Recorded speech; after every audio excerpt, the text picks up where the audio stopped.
स्वागत है हमारे चैनल कुमार देव एजुकेशनल पर। आज की कहानी है वह चीनी भाई, चीनी फेरी वाला महादेवी वर्मा। मुझे चीनियों में पहचान कर स्मरण रखने योग्य विभिन्नता का माँ मिलती है। कुछ समतल मुख एक ही सांचे में ढले से जान पड़ते हैं और उनकी एकरसता दूर करने वाली वस्त्र पर पड़ी हुई सिकुड़न जैसी नाक की गठन में भी विशेष अंतर नहीं दिखाई देता। कुछ तिरछी, अधखुली और विरल भूरी बरूनियों वाली आंखों की तरल रेखाकृति देखकर भ्रांति होती है कि वे सब एक नाप के अनुसार किसी तेज धार से चीरकर बनाई गई हैं। स्वाभाविक पीतवर्ण धूप के चरण चिन्हों पर पड़े हुए धूल के आवरण के कारण कुछ ललछों हे सूखे पत्ते की समानता पर लेता है। आकार, प्रकार, वेशभूषा सब मिलकर इन दूर देशियों को यंत्र चालित पुतलों की भूमिका दे देते हैं। इसी से अनेक बार देखने पर भी एक फेरी वाले चीनी को दूसरे से भिन्न करके पहचानना कठिन है। पर आज उन मुखों की एकरूप समष्टि में मुझे आर्द्र नीलिमामयी आंखों के साथ एक मुख स्मरण आता है जिसकी मौन भंगिमा कहती है, हम कार्बन की कापियां नहीं हैं। हमारी भी एक कथा है। यदि जीवन की वर्णमाला के संबंध में तुम्हारी आंखें निरक्षर नहीं तो तुम पढ़कर देखो न। कई वर्ष पहले की बात है। मैं तांगे से उतरकर भीतर आ रही थी कि भूरे कपड़े का गट्ठर बाएं कंधे के सहारे पीठ पर लटकाए हुए और दाहिने हाथ में लोहे का गज घुमाता हुआ चीनी फेरी वाला फाटक के बाहर आता हुआ दिखा। संभवतः मेरे घर को बंद पाकर वह लौटा जा रहा था। कुछ लेगा मेम साहब, दुर्भाग्य का मारा चीनी। उसे क्या पता कि वह संबोधन मेरे मन में रोष की सबसे तुंग तरंग उठा देता है। मैया, माता, जीजी, दीदिया, बिटिया आदि न जाने कितने संबोधनों से मेरा परिचय है और सब मुझे प्रिय हैं, पर यह विजातीय संबोधन मानो सारा परिचय छीनकर मुझे गांव में खड़ा कर देता है। इस संबोधन के उपरांत मेरे पास से निराश होकर न लौटना असंभव नहीं तो कठिन अवश्य है। मैंने अवज्ञा से उत्तर दिया, मैं फॉरेन विदेशी नहीं खरीदती। हम क्या फॉरेन है, हम तो चाइना से आता है। कहने वाले के कंठ में सरल विस्मय के साथ उपेक्षा की चोट से उत्पन्न क्षोभ भी था। इस बार रुककर उत्तर देने वाले को ठीक से देखने की इच्छा हुई।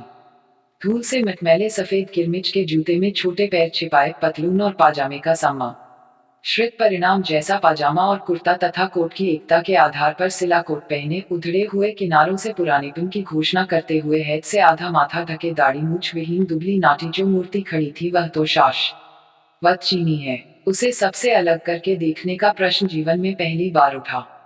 मेरी उपेक्षा से उस विदेशी को चोट पहुंची, यह सोचकर मैंने अपनी नहीं को और अधिक कोमल बनाने का प्रयास किया। मुझे कुछ नहीं चाहिए भाई।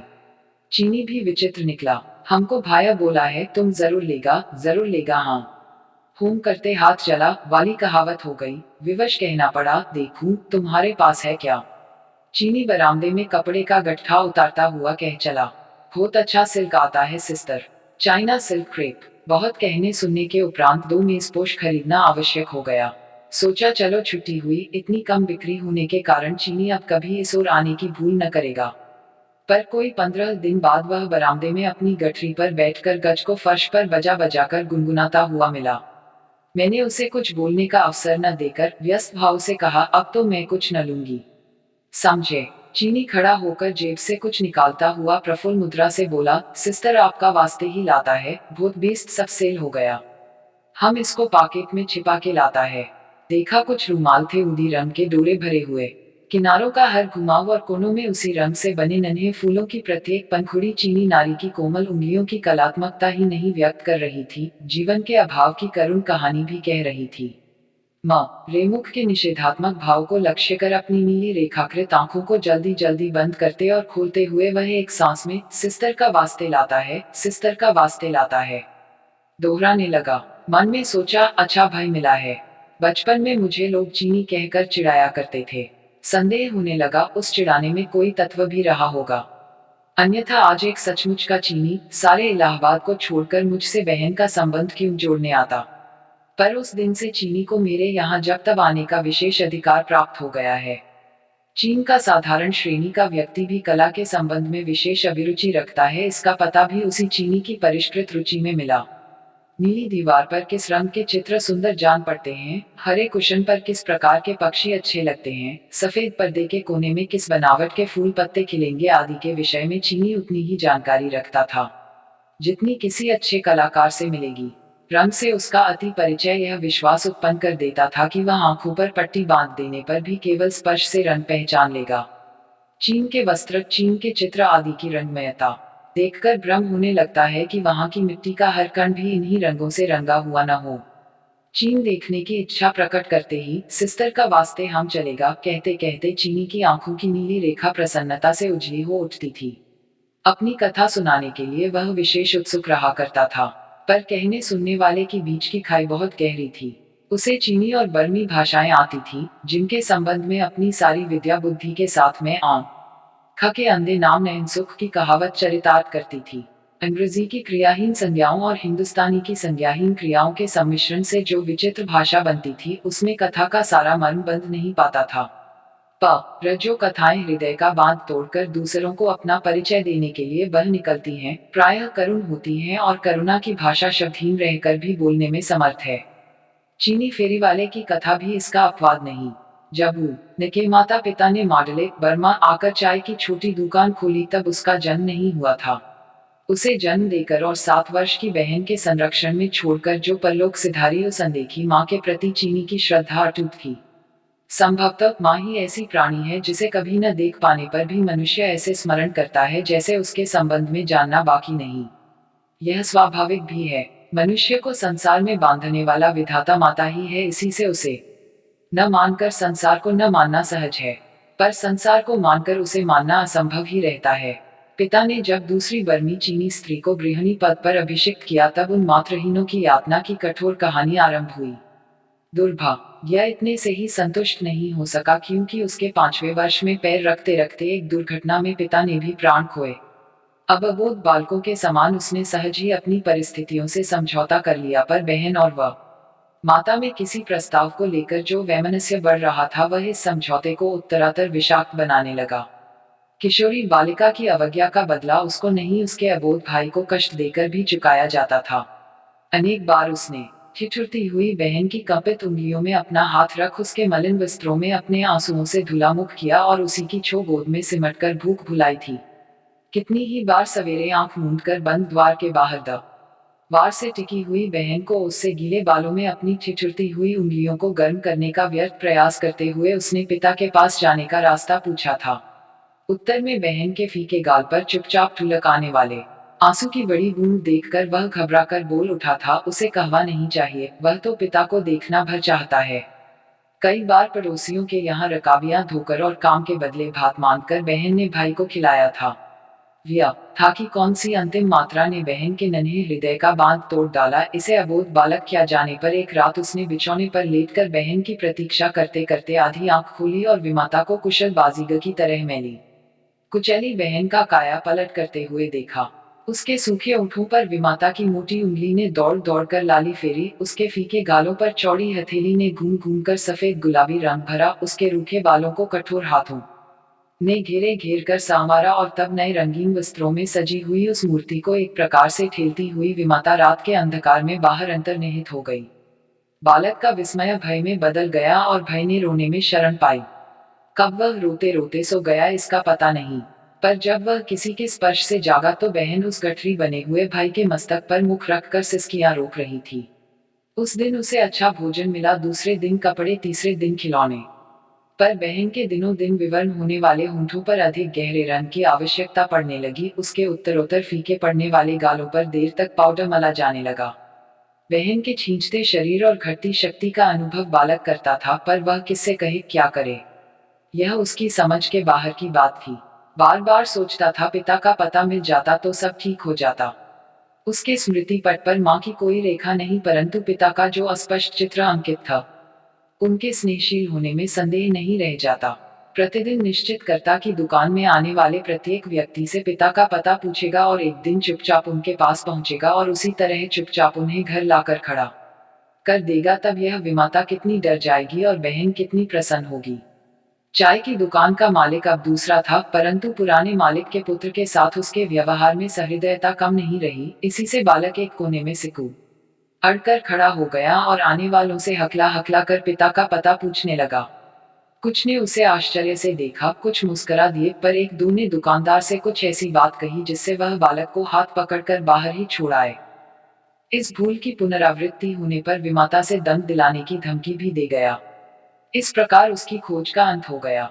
बहन का संध्या होते ही कायापलट, फिर उसका आधी रात बीत जाने पर भारी पैरों से लौटना, विशाल शरीर व लीविमाता का जंगली बिल्ली की तरह हल्के पैरों से बिछौने से उछलकर उतर आना, बहन के शिथिल हाथों से बटुए का छिन जाना और उसका भाई के मस्तक पर मुख रखकर स्तब्ध भाव से पड़े रहना आदि क्रम ज्यों के त्यों चलते रहे। पर एक दिन बहन लौटी ही नहीं। सवेरे विमाता को कुछ चिंतित भाव से उसे खोजते देख बालक सहसा किसी अज्ञात भय से सिहर उठा। बहन उसकी एकमात्र आधार बहन, पिता का पता न पा सका और अब बहन भी खो गई। जैसा था वैसा ही बहन को खोजने के लिए गली गली में मारा मारा फिरने लगा। रात में वह जिस रूप में परिवर्तित हो जाती उसमें दिन को उसे पहचान सकना कठिन था। इससे वह जिसे अच्छे कपड़े पहने हुए जाती देखता उसके पास पहुंचने के लिए सड़क के एक ओर से दूसरी ओर दौड़ पड़ता। कभी किसी से टकरा कर गिरते गिरते बचता, कभी किसी से गाली खाता, कभी कोई दया से प्रश्न कर बैठता, क्या इतना जरा सा लड़का भी पागल हो गया है। इसी प्रकार भटकता हुआ वह गिरहटों के गिरोह के हाथ लगा और तब उसकी शिक्षा आरंभ हुई। जैसे लोग कुत्ते को दो पैरों से बैठना, गर्दन ऊंची कर खड़ा होना, मुंह पर पंजे रखकर सलाम करना आदि करतब सिखाते हैं, उसी तरह वे सब उसे तंबाक के धुएं और दुर्गंध मांस से भरे और फटे चिथड़े, टूटे बर्तन और मैले शरीर से बसे हुए कमरे में बंद कर कुछ विशेष संकेतों और हंसने रोने के अभिनय में पारंगत बनाने लगे। कुत्ते के पिल्ले के समान ही वह घुटनों के बल खड़ा रहता और हंसने रोने की विविध मुद्राओं का अभ्यास करता। हंसी का स्रोत इस प्रकार सूख चुका था कि अभिनय में भी वह बार बार भूल करता और मार खाता। पर क्रंदन उसके भीतर इतना अधिक उमड़ा रहता था कि रामू के बनाते ही दोनों आंखों से दो गोल गोल बूंदे नाक के दोनों ओर निकल आती और पतली समानांतर रेखा बनाती और मुंह के दोनों सिरों को छूती हुई ठुड्डी के नीचे तक चली जाती। इसे अपनी दुर्लभ शिक्षा का फल समझकर रुओं से काले उदर पर पीला सा रंग बांधने वाला उसका शिक्षक प्रसन्नता से उठकर उसे लात जमा कर पुरस्कार देता। वह दल बर्मी, चीनी, स्यामी आदि का सम्मिश्रण था। इसी से चोरों की बारात में अपनी अपनी होशियारी के सिद्धांत का पालन बड़ी सतर्कता से हुआ करता। जो उस पर कृपा रखते थे उनके विरोधियों का स्नेह पात्र होकर पिटना भी उसका परम कर्तव्य हो जाता था।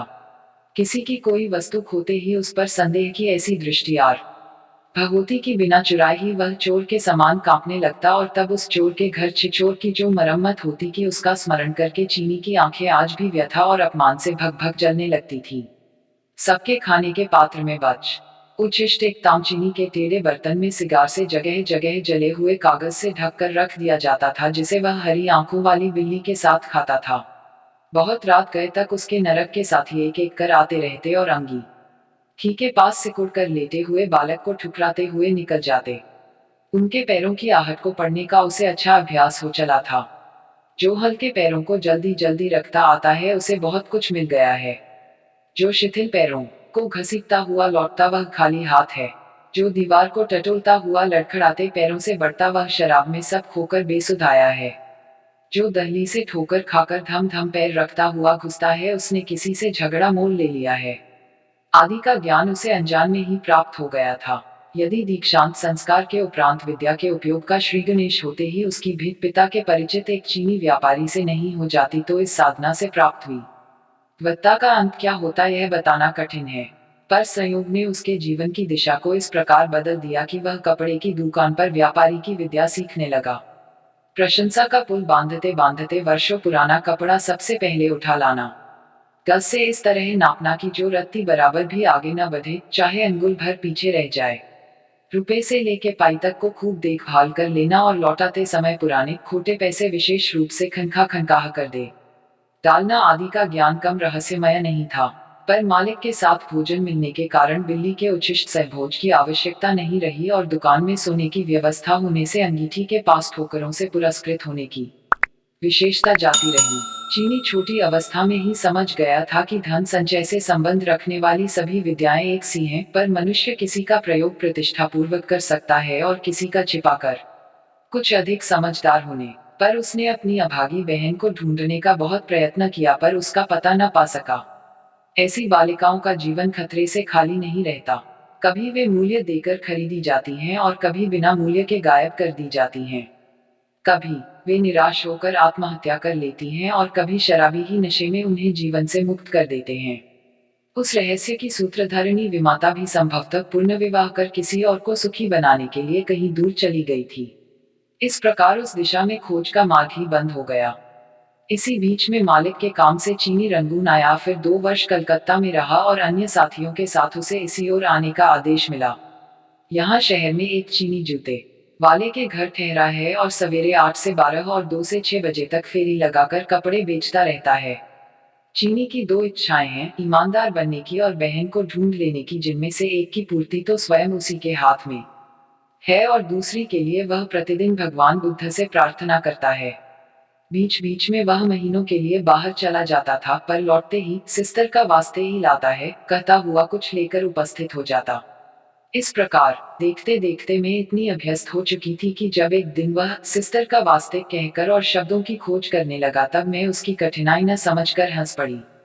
धीरे धीरे पता चला बुलावा आया है, यह लड़ने के लिए चाइना जाएगा। इतनी जल्दी कपड़े कहाँ बेचे और न बेचने पर मालिक को हानि पहुंचाकर बेईमान कैसे बने। यदि मैं उसे आवश्यक रुपया देकर सब कपड़े ले लूं, तो वह मालिक का हिसाब चुकाकर तुरंत देश की ओर चल दे। किसी दिन पिता का पता पूछे जाने पर वह हकलाया था, आज भी संकोच से हकला रहा था। मैंने सोचने का अवकाश पाने के लिए प्रश्न किया, तुम्हारे तो कोई है ही नहीं, फिर बुलावा किसने भेजा। चीनी की आंखें विस्मय से भरकर पूरी खुल गईं। हम कब बोला हमारा चाइना नहीं है? हम कब ऐसा बोला सिस्टर? मुझे स्वयं अपने प्रश्न पर लज्जा आई, उसका इतना बड़ा चीन रहते वह अकेला कैसे होगा। मेरे पास रुपया रहना ही कठिन है, अधिक रुपए की चर्चा ही क्या। पर कुछ अपने पास खोज ढूंढकर और कुछ दूसरों से उधार लेकर मैंने चीनी के जाने का प्रबंध किया। मुझे अंतिम अभिवादन कर जब वह चंचल पैरों से जाने लगा, तब मैंने पुकार कर कहा, यह गज तो लेते जाओ। चीनी हच स्मित के साथ घूमकर सिस्टर का वास्ते ही कह सका। शेष शब्द उसके हकलाने में खो गए। और आज कई वर्ष हो चुके हैं, चीनी को फिर देखने की संभावना नहीं। उसकी बहन से मेरा कोई परिचय नहीं, पर न जाने क्यों वे नो भाई बहन मेरे स्मृतिपथ से हटते ही नहीं। चीनी की गठरी में से कई थान मैं अपने ग्रामीण बालकों के कुर्ते बना बनाकर खर्च कर चुकी हूँ, परंतु अब भी 3 थान मेरी अलमारी में रखे हैं और लोहे का गज दीवार के कोने में खड़ा है। एक बार जब इन थानों को देखकर एक खादी भक्त बहन ने आक्षेप किया था, जो लोग बाहर विशुद्ध खद्दरधारी होते हैं वे भी विदेशी रेशम के थान खरीद कर रखते हैं, इसी से तो देश की उन्नति नहीं होती। तब मैं बड़े कष्ट से हंसी रोक सकी। वह जन्म का दुखियारा, मात्र पितृहीन और बहन से बिछुड़ा हुआ चीनी भाई अपने समस्त स्नेह के एकमात्र आधार चीन में पहुंचने का आत्मतोष पा गया है। इसका कोई प्रमाण नहीं, पर मेरा मन यही कहता है। Thanks for watching. Like, share and subscribe.